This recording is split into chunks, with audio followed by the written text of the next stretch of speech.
28 degrés estimés en cette journée du mardi avec un léger brouillard. Mesdames et messieurs, bonjour, les titres.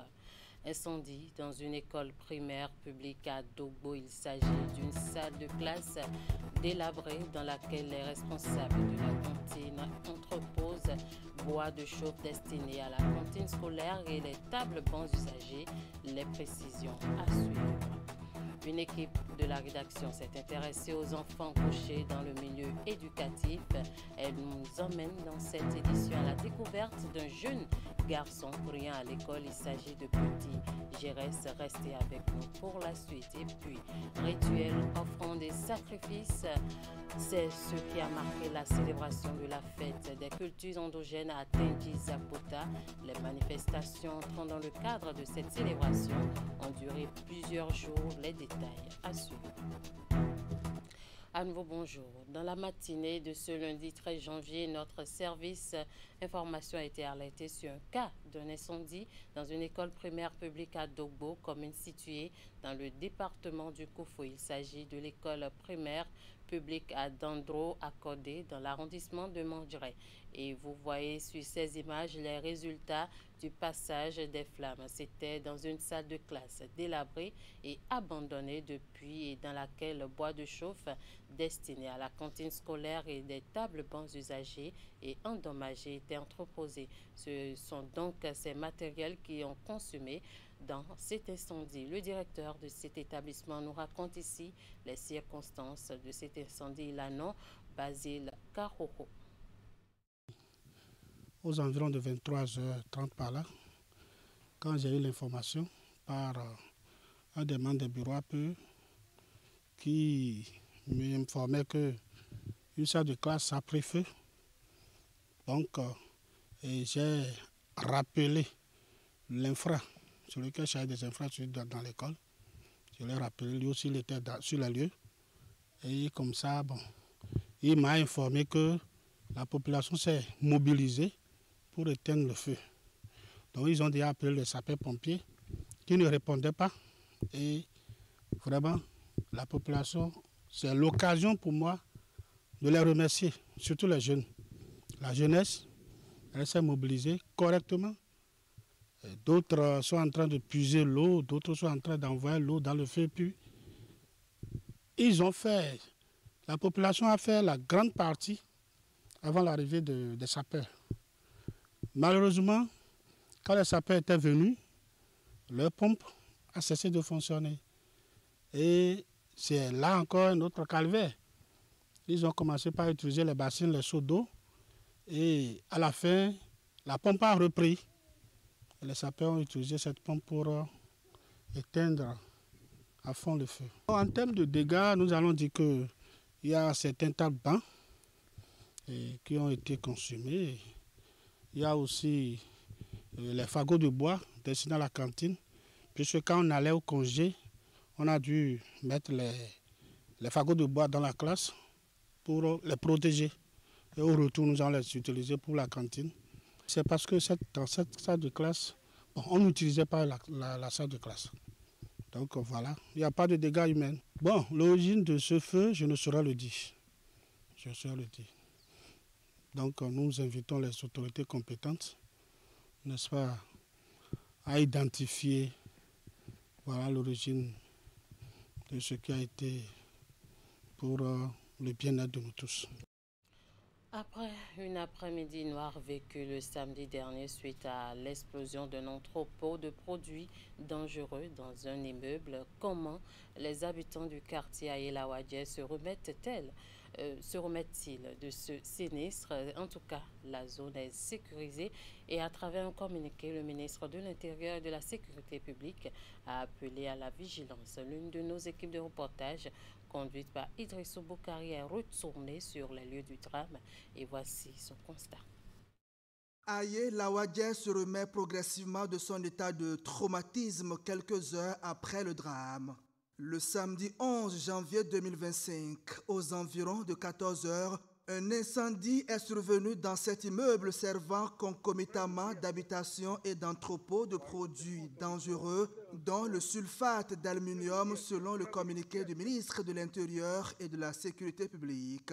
Ce fut un samedi noir pour les habitants du quartier.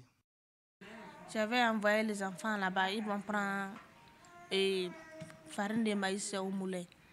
Donc comme ça, j'attends les cris. Je crois que c'est une voiture qui a ramassé les enfants ou bien une moto.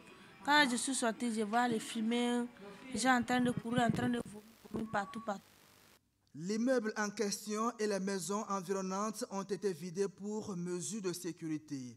Le périmètre est défini et gardé par les éléments de la police républicaine. En dehors des morts et des blessés graves enregistrés, la violente explosion a fait des victimes collatérales. Chacune s'en remet comme elle le peut. Ce qui s'est produit n'est pas une petite chose. La fumée était de trop. J'étais ici à l'atelier en train de travailler quand ça s'est déclenché. Et ne sachant pas quoi faire, j'étais obligé de fuir. J'ai dû prendre du lait pic pour pouvoir me retrouver.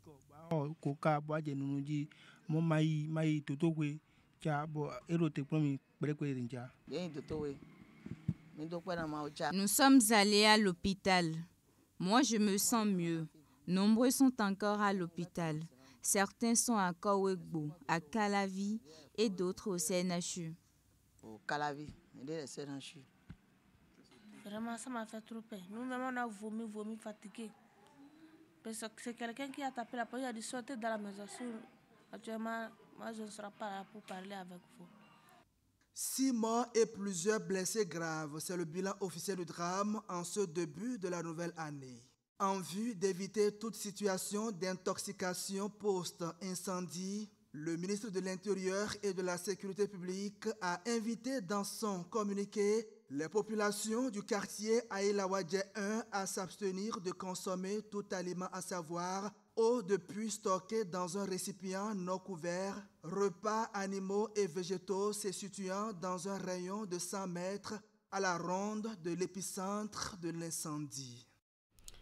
Je vous le promettais en début d'édition, alors que l'usage de la main droite est ce qui paraît normal sous nos cieux, la société regorge de beaucoup de gauchers. Certains enfants optent dès le bas âge pour la main gauche et s'en servent aussi bien à la maison qu'à l'école.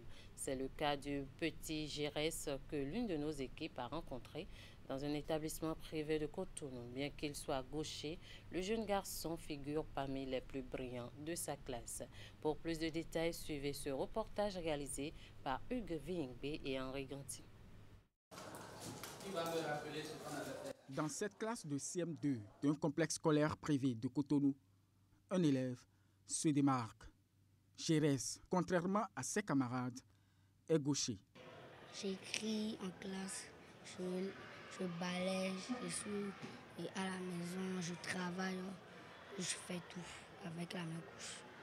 Ce trait particulier du jeune garçon de 9 ans n'a pourtant rien d'extraordinaire pour son maître, qui s'en accommode plutôt bien. Père de gaucher, il est satisfait du rendement de son élève. Je l'apprécie beaucoup, ça veut dire que j'apprécie les gauchers.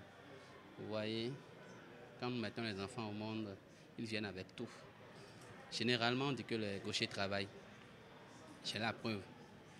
Et avec mon petit et aussi avec Gérès, il s'en sort très bien. L'enfant bénéficie également de la protection et de l'accompagnement de ses géniteurs. Papa et maman ne me tapent pas parce qu'on est gaucher. Bon, d'abord, ça a été une surprise, mais après, bon, j'ai accepté la situation, et comme n'importe quel enfant qui a des signes particuliers dans ces moments, etc. Donc, ce n'est pas une surprise ni désagréable, mais tout compte fait, bon, j'ai dit, bon, on va voir ce que ça va donner dans la suite. Néanmoins, comme pour la plupart des parents, M. Nyekime Damien n'a pas manqué d'entreprendre des tentatives de dissuasion. J'avoue que oui, j'ai tenté qu'il utilise la main droite, mais chaque fois il a envie de revenir sur la main gauche. Et c'est à ce moment-là que moi, je ne vais plus insister. Pour le spécialiste de la question, le choix de la main gauche par les petits écoliers peut avoir diverses explications. Déjà, il faut reconnaître que le choix d'une main, d'utiliser une main, Ça dépend, c'est plusieurs paramètres qui entrent en jeu. Déjà, ça peut être héréditaire, ça peut être du point de vue génétique, parce que là je veux parler des gènes. Et aussi, ça peut être du choix de l'enfant. Il déconseille toute velléité de dissuasion. L'amener quand même à changer de main, c'est déjà agir sur l'enfant psychologiquement. Un enfant qui peut-être avec la main gauche excellait bien, quand on commence à lui imposer la main droite, souffrez que cet enfant ne donne plus le même résultat qu'avant. Parce que même s'il connaît, il a la notion, libérer ça sur le papier avec la main droite, c'est maintenant il apprend en fait à utiliser la main droite. Donc il ne pourra forcément pas avoir le même temps de rendu.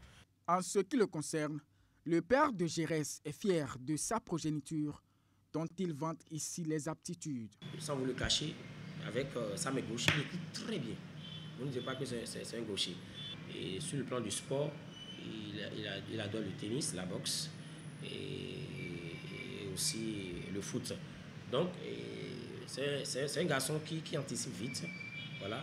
Et ça déstabilise aussi ceux-là qui sont droitiers. Voilà, ce que les jeunes ne peuvent pas faire avec la main gauche, le fait rapidement. Il essaie avec la main droite aussi. Il est d'une polyvalence, disons, débordante. Il arrive à tout faire pratiquement. Voilà. Il invite par ailleurs les autres parents à soutenir leurs enfants gauchers. En effet, les personnes usant de la main gauche sont parfois mal vues dans la cité.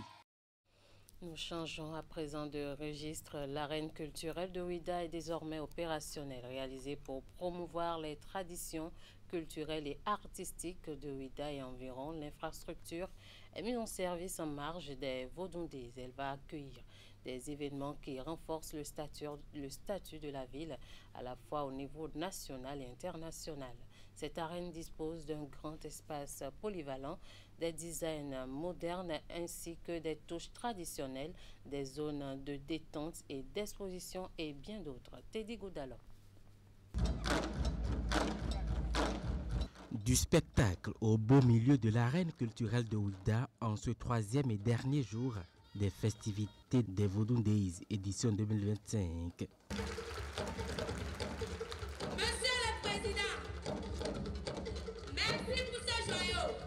Devant un public resté admiratif, les groupes Pépite Art, Boiboa, Daweti, Rémi Degbi et les Egungun ont enflammé cette nouvelle infrastructure de plusieurs tableaux artistiques. Je trouve ça sensationnel, hein. C'est beaucoup d'émotions.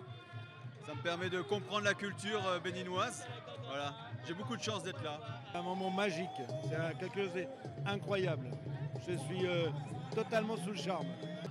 Les pépitas et les jeunes, la petite fille, là, les petites filles de Ouidah dans le jeu de Sakwata qui m'ont vraiment touché. Et on voit que tout le monde est très intéressé par ce qui se passe, par le spectacle. Il y a trop d'émotions que je ressens en moi. C'est une très belle fête. J'ai vraiment pas de mots. C'est un moment unique, c'est un moment magique. Il vaut mieux en profiter. C'est joli, ça répète les traditions. Et juste, les concurrents là, ils sont qui devant nous. C'est joli, il y a des couleurs et tout. Ils courent, c'est chic quoi. Et je souhaite seulement que cela continue, cela se perpétue. Hein, et que au Bénin, nous nous approprions dans chaque région de nos cultures. Parce que c'est notre seule richesse. Ces différentes prestations consacrent la mise en service de cette arène culturelle de Ouidah. 3 principaux objectifs sous-tendent sa construction: la valorisation du patrimoine culturel, le renforcement du tourisme culturel et la création d'un espace de rencontre et de partage d'expériences.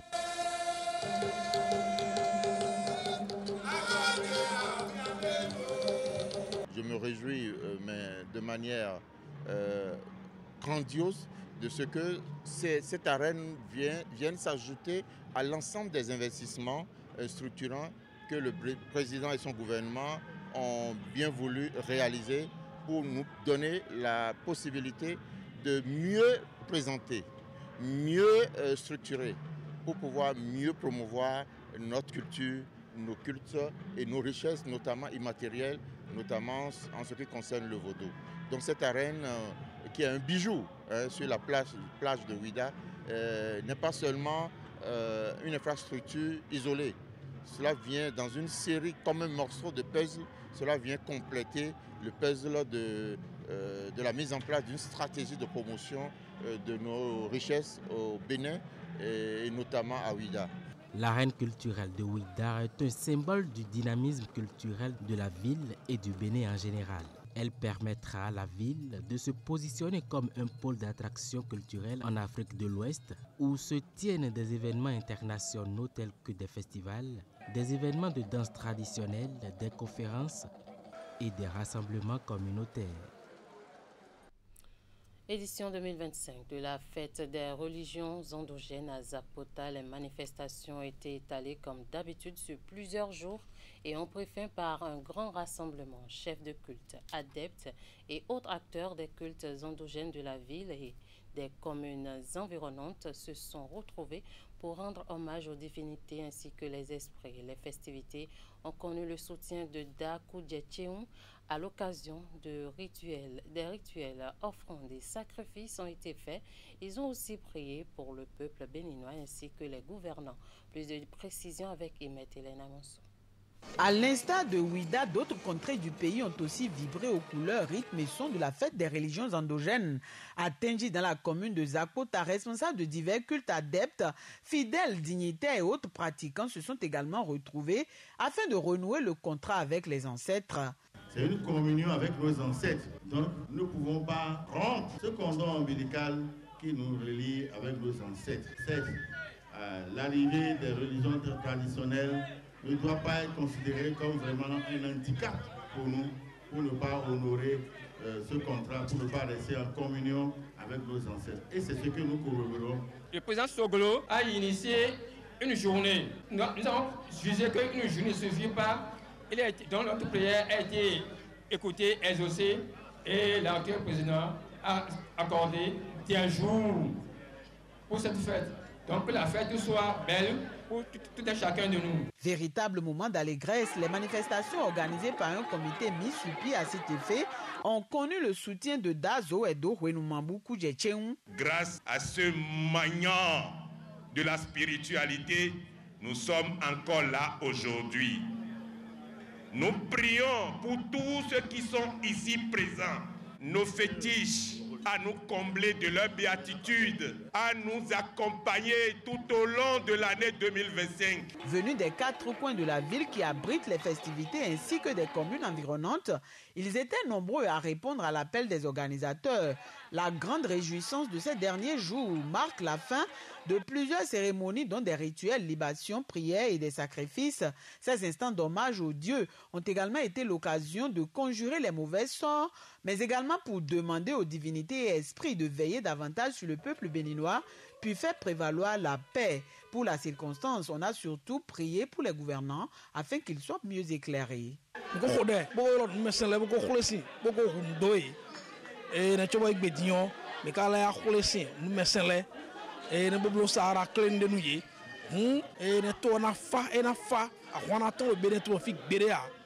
miano bute bro atozo si jaka Patrice Talent Guillaume Talon e wuli yai da hode do huntome wetonweyo agonto ngulena coin. Vodou Days édition 2025 à Tenji à Djokan. La fête a été belle. Les manifestations ont été meublées par des animations assurées par des groupes d'adeptes et de fidèles de plusieurs divinités. La communauté des cultes endogènes rassemblés avait à leur côté des chefs de plusieurs grands couvents, de même que les autorités communales. Organisateurs et invités ont festoyé avec l'espoir que les prochaines retrouvailles seront plus réussies.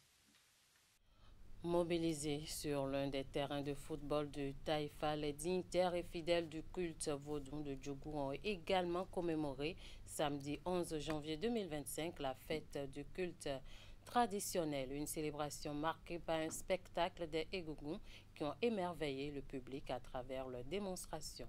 Abdou Sabi Idrisso pour les détails.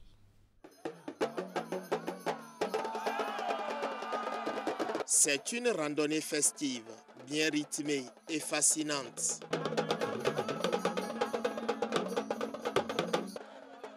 Ponctuée aussi bien de courses-poursuites, elle offre l'occasion au public de Djougou d'admirer la danse sacrée exécutée par les Egougous. Parés de leurs plus beaux accoutrements, ces revenants démontrent leur talent artistique pour célébrer la fête des religions endogènes.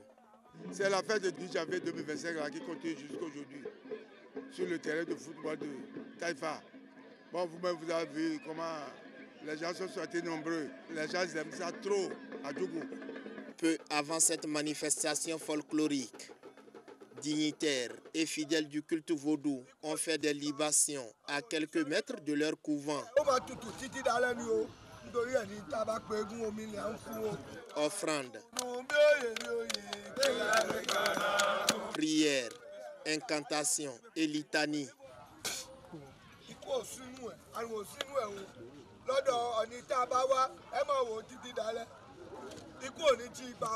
Tout le cérémonial est respecté pour magnifier et glorifier leurs ancêtres. On a prié pour le président de la République, on a prié pour le préfet du département, on a prié pour le maire, on a prié pour la nation générale, on a prié pour la commune de Djougou, qu'on a qu'à s'entendre pour faire la fête ensemble chaque fois. Ce spectacle offert est un moment de communion culturelle et cultuelle qui a comblé les attentes du public. La fête bat son plein à Djougou. C'est une très bonne chose. Ça permettra à la génération montante de connaître ce que c'est que leur chose. La fête de Vaudou, c'est quelque chose qui est à nous, que nous ignorons. On salue le chef de gouvernement pour ce privilège qu'il nous a accordé de toucher du doigt la chose de chez nous. Je peux vous dire que la fête est très belle. Et je pense que mon souhait, c'est que cette fête soit prise au sérieux, surtout dans la Donga où certaines religions ne sont pas connues. Je pense que c'est une aubaine pour permettre à nos enfants et à la communauté de Djougou de pouvoir connaître que ce n'est pas la religion musulmane seule. Il y a aussi les vaudous qui existent au Bénin. À Djougou, la célébration de cet événement annuel prouve à suffisance la volonté des organisateurs à préserver et valoriser leur héritage culturel et spirituel.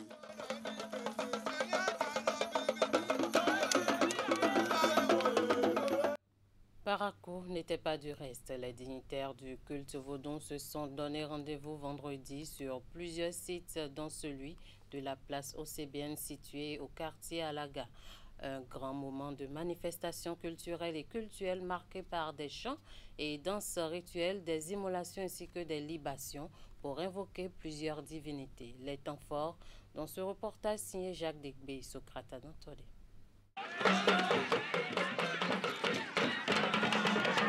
Dignitaires, adeptes et fidèles des cultes Egougou, Oro, Zangbetor, Mami, Sakwata, Togboavaï, Togbe, ils sont venus des divers quartiers de la ville pour cette commémoration.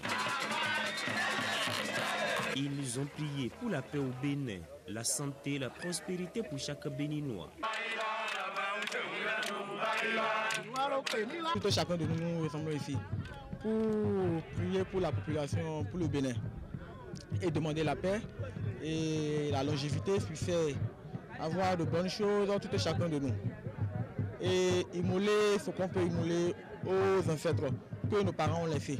Occasion pour les dignitaires de marteler encore une fois que contrairement à certaines croyances, les divinités endogènes ne font pas du mal. Bien au contraire, elles sont là pour la protection des populations. Les divinités ne sont pas des diables comme le disent certaines personnes.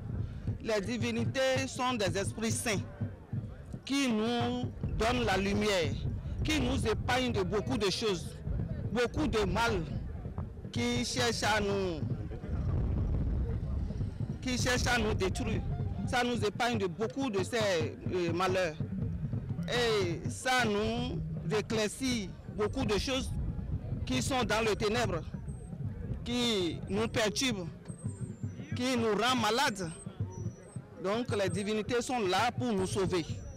Les divinités ne sont pas des esprits mauvais. Les festivités se sont poursuivies à domicile dans les différents couvents. Dans ce temple de Gambada au quartier Kwerouguera, la fête se déroule avec faste. Plusieurs têtes de bœuf sont immolées en l'honneur des divinités. Le moment est également bien choisi pour prier à l'intention de toute la nation. On prie toujours. Pour un féticheur, sa préoccupation c'est d'abord prier pour la paix. Parce que être un chef quartier, c'est pas facile de devenir encore un militaire, et CA, et un maire, jusqu'à du député, du président. Dans sa tête, il a déjà gardé beaucoup de choses. Et il tient déjà trop fort. On ne peut pas dire qu'il n'a rien fait. Il a fait vraiment beaucoup. On ne peut pas dire ça. Donc je fais ça pour l'accompagner, parce qu'il a dépensé, notre président, notre honorable a vraiment dépensé pour la fête des Vaudous à Ouida, un peu partout d'ailleurs. Pendant que la deuxième édition des Vaudous des Eba sont pleins à Ouida, les dignitaires et adeptes des cultes endogènes ont célébré avec faste la fête du 10 janvier à Parakou. Dans tous les cas, c'est la culture béninoise qui en soit grandie et les préjugés sur les religions endogènes dissipés encore plus. Et voilà qui met fin à ce 13h au Bénin. Merci de nous avoir suivis. Merci à toute l'équipe de rédaction, de réalisation et de diffusion. Passez un bon après-midi en compagnie des programmes de Canal 3 Bénin.